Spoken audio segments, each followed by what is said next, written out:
Unlock your potential with a comprehensive suite of investing tools and expert education with GammaEdge. Start your free 14-day trial today. Hey guys, Taylor with GammaEdge here, coming at you with a quick trade review from Friday, November 10th, 2023 session. Took 3 trades in the day, 2 winners, 1 losers. We will get into those specifics in a minute. First off, wanted to start with kind of the overall view of the day. Wanted to note, Paul has his notes in here. Each morning I post my notes here in the market dashboard. You'll see that. So yeah, going back to Paul's notes real quick. First thing I wanted to note, key transition levels for the day. Were 43.55 to 43.50. That's the transition zone right here. You can open this browser, you can see that bigger yourself within the Discord. Other thing to note, transition level, plus GEX was up at 43.75. Wanted to note delta transition correlated exactly with GEX transition, so you can start to see net OI starts to shift positive once we get above the P-trans level. So then that would force all these deltas to go positive. Our books get longer, the market makers' books get shorter, and could potentially have fuel to the upside. Ultimate upside target we saw was 4,400, which was COI, denoted by this green circle.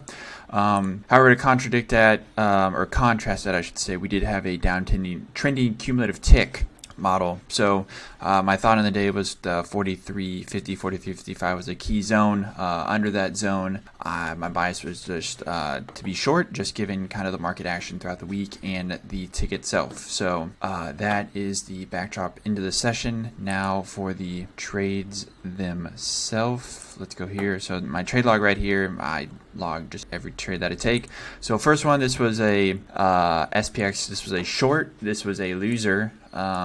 So just to recap that trade real quick. Here, looking at the SPX, you'll see this is kind of my pre-market levels here. You'll see my plus GEX was here at 43.75, negative GEX 43.25. This was my downside target if we got a short. And then I have in here, this is my transition zone.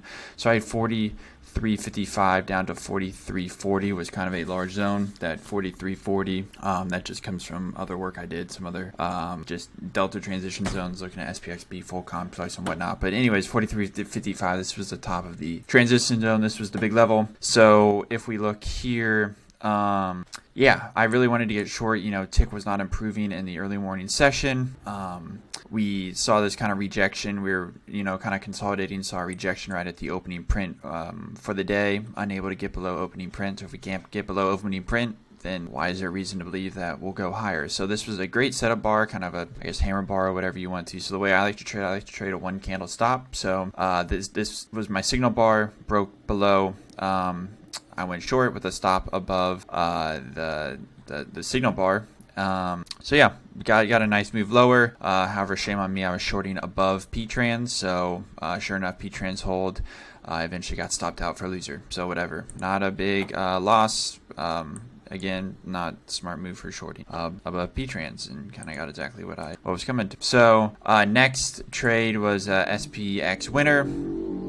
You'll see I quickly flipped with a long setup after we were able to break above the P-trans level. The thought here was, okay, P-trans held, looking to plus GEX after that, given kind of what we talked about with the GEX, the delta transition and what happens to those deltas if you stay above that level. So you'll see, again, it's a very, let me get to it. So this is a very similar concept. Here I have my setup bar, kind of a large green bar, then a consolidation bar right here. 1 candle setup, long above, high, take out a high of this candle, stop below.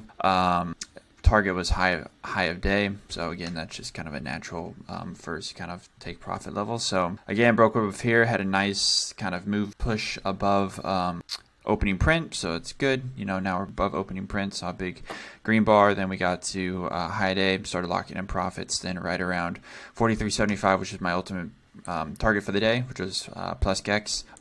Took my profits there. I could have left some runners on to 4,400, but I did not. I just took my profits there, started to get some chop there, and honestly, just fear of giving back profits, didn't want to deal with it, so I just got out of position, happy with the winner.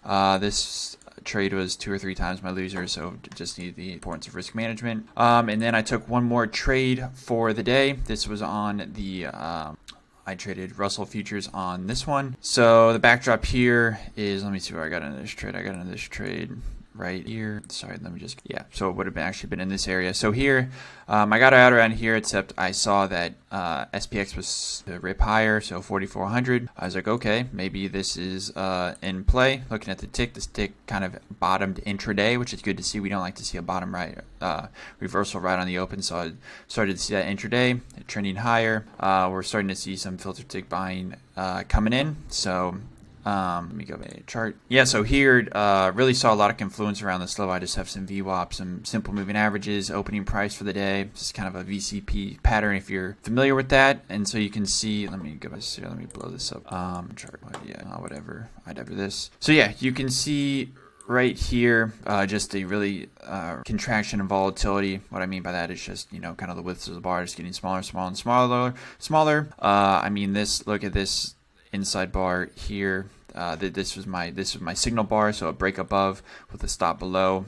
Target was the high a day, so you can see this is just IWM. You were risking profit target was almost $1 and you're risking 0.11 cents. So that's like a 10 to 1 risk to reward ratio, which is outrageous. I'll take that every time, especially because this target is not unrealistic. So sorry, opening print was also not a confluence here. However, we did hold prior day's close, and so kind of a textbook trade I like to take is from prior day close up to opening print. See that happen a lot. So yeah, so again, this was a great entry. Took the entry when we broke above that bar. Then sure enough, you know, just kept getting a nice push higher. Took my profits somewhere around in here. Let me go back. Yeah, took my profits up in here, which would have corresponded with, yeah, this bar up in here. Frankly, I was just mentally worn out for the week.